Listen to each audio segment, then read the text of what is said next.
Sutrikimų priežastis ir pasitelkiant aukštąsias technologijas mūsų organizmą perprogramuoti. Skamba nerealiai. Pasirodo, pasitelkę kosmoso tyrimams skirtas technologijas, mokslininkai Norvegijoje tą jau daro. Vilnietė Živilė džiaugiasi išvykusi iš Norvegijos į Lietuvą užsukusi gydytoją Tomą. Tiesa, šį kartą jie susitinka jau tik kaip bičiuliai. Čia mokslininkas negydo. Tačiau net ir dabar moteris jausmingai prisimena situaciją, kai ji ieškojo bent mažiausios vilties. Tuomet, pasak Živilės, ji nuolat jautėsi išsekusi be energijos. Man gydytojai buvo 2008 metais pasakė, kad po 5 metų tau gresia neįgaliųjų vežimėlis dėl poliartrito visų sąnarių pakenkimo. Nes man gydytojai pasakė, kad jūs turite, pavyzdžiui, hepatitą B, jūsų kepenų yra nepakankamumas, skydliaukės nepakankamumas, inkstų nepakankamumas, skrandžio gastritas ir taip toliau. Ir jie man negali iš tikrųjų padėti, aš nuolat sergu ir taip toliau. Tai aš ieškojau pagalbos ir išgirdau apie šitą kliniką ir nuvykau pas juos ten per didelius svarbus. Apie kokią kliniką Živilė kalba? Sveikatos optimizavimo, kuri remiasi aukštųjų technologijų taikymu. Tiesa, Lietuvoje tokių metodų nėra, tad moteris važiavo į Norvegiją. Tai iš tikrųjų yra kosmosas, nes aš pati esu biologė, aš turiu labai daug draugų, medikų, mano giminėje yra medikų, biologų, fizikų, chemikų ir aš esu mačius visokių aparatų ir taip toliau ir pati dariusi tyrimus. Ir kai aš atėjau pas juos į kliniką ir pamačiau, kokia ten yra aparatūra, kurios aš veikimo nesuprantu, aš pradėjau ten truputėlį klausinėti. Organizmo tyrimas vyko 3 valandas, mat pasak neįprastos klinikos įkūrėjo, pagal savo metodiką jie žiūri ne į atskirą ligą, o į organizmo būklę bendrai. Norint išspręsti problemą, pirmiausia reikia rasti. Mes naudojame įvairias technologijas, kad nustatytumėm, kaip veikia organizmo sistemos. Tai kur kas labiau visapusiška nei įprasti medicinos testai. Nustatydami kiekvieno paciento organizmo būklę, Norvegijos mokslininkai naudoja per 30 skirtingų metodikų. Visos jos pasak Tomo Aksneso mediciniškai patvirtintos, tačiau nėra įprastos šiandieninėje medicinoje.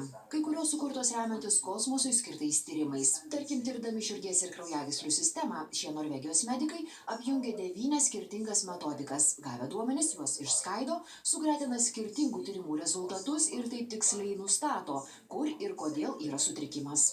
Ir mes tai darom visoms organizmo sistemoms. Mes matom, kaip veikia autonominė nervų sistema. Mes matom net iki ląstelių lygmens. Turėdami tokius duomenis, medikai gali nustatyti vos beprasidedančius ląstelių pokyčius.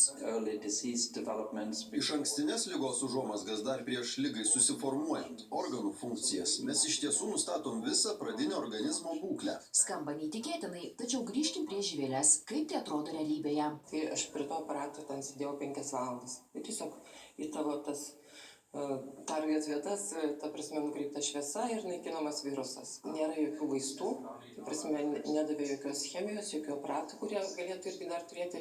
Vieną vietą išgydo, kitą sugadina. Kas tai per aparatas ir kaip jis veikia? Man nesveiki kepenys, buvo smarkiai pažeisti hepatito B. Ir atsisėdi, duoda kažkokią tai lempą ir ten eina kažkokios bangos. Kaip man paaiškino, tai yra tos bangos virpa tokiu pačiu dažniu, kaip ir virusas. Hepatito B virusas. Ir tas virusas, kadangi rezonansas įvyksta, bangos sutampa ir tas virusas tiesiog sprogsta. Ką mes galim? Specifiškai stimuliuoti, ką reikia pastimuliuoti, kad išspręstume problemą. Kadangi gali būti per daug negatyvių poveikių, mūsų savireguliacijos sistema gali būti per daug apkrauta. Per daug dalykų turi spręsti, tada liga gali įsivystyti.